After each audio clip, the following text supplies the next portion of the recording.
8h, 9h, Dimitri Pavlenko. L'édito politique sur Europe 1. Bonjour Alexis Brézet. Bonjour Dimitri. Du Figaro. La bataille pour la présidence des Républicains entre dans sa dernière ligne droite ce soir. Éric Ciotti est en réunion publique à Paris. Bruno Retailleau en visite lui à Marseille. Et dimanche, l'affaire sera tranchée. Alexis, un pronostic? Vous savez ce que disait Jacques Chirac?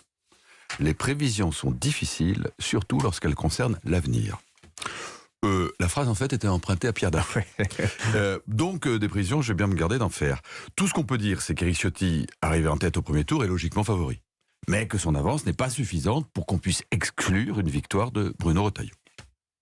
En 2016, lors de la primaire présidentielle qui opposait Fillon, Juppé et Sarkozy, Fillon, souvenez-vous, était arrivé largement en tête au premier tour et il avait écrasé Juppé au second. Scénario de confirmation. A l'inverse, l'an dernier, dans le même exercice, Ciotti était en tête au soir du premier tour, mais la remontada de Valérie Pécresse avait tout changé. Scénario d'inversion. Donc, ce coup-ci, alors que 5500 voix seulement séparent les deux candidats, tout est possible. Et tout va dépendre du vote des 22% d'adhérents qui ont choisi au premier tour Aurélien Pradié. Alors, en faveur de qui ces électeurs-là vont-ils pencher? Plutôt Ciotti ou Retailleau? C'est la clé de l'histoire, mais bien malin qui pourrait dire dans quel sens elle va jouer. Ce qui est sûr, vous l'avez peut-être lu hier dans le Figaro, c'est qu'Aurélien Pradié n'appelle à voter pour personne. Mais nombre de ses soutiens, souvent députés comme lui, ont choisi Ciotti. En face, le sénateur Bruno Retailleau fait le plein, logiquement, au Sénat. Côté poids lourd, Laurent Wauquiez soutient Ciotti, tout comme Rachida Dati. Et en écoutant hier matin Olivier Marleix, le président du groupe LR à l'Assemblée, répondre à Sonia Mabrouk, on avait quand même le sentiment qu'il avait lui aussi avait un petit faible pour Ciotti.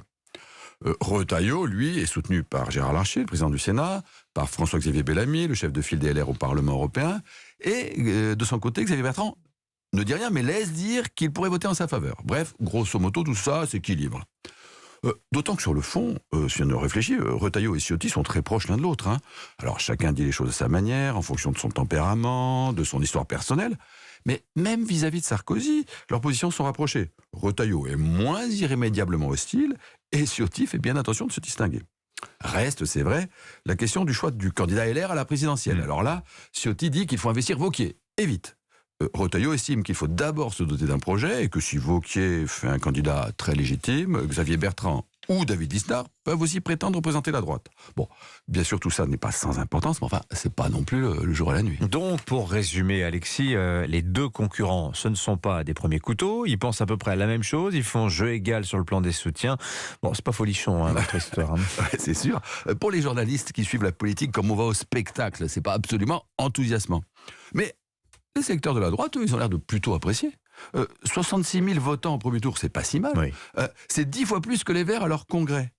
Alors, les militants LR, il faut quand même se mettre à leur place. Ils ont connu tant de psychodrames, tant de déchirements.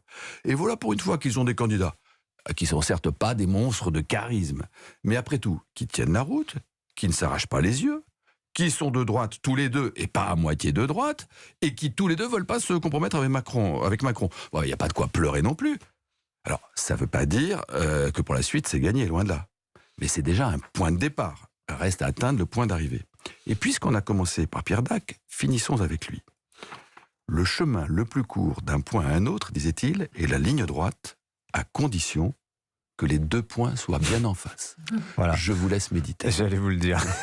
À la une du Figaro, Alexis Brézet, votre journal. L'Iran, le régime des mollahs, impuissant face à la révolte populaire. On sort de 3 jours de grève générale en Iran et ça n'a pas ébranlé le régime, qui en retour est de plus en plus répressif. 4 pages absolument passionnantes.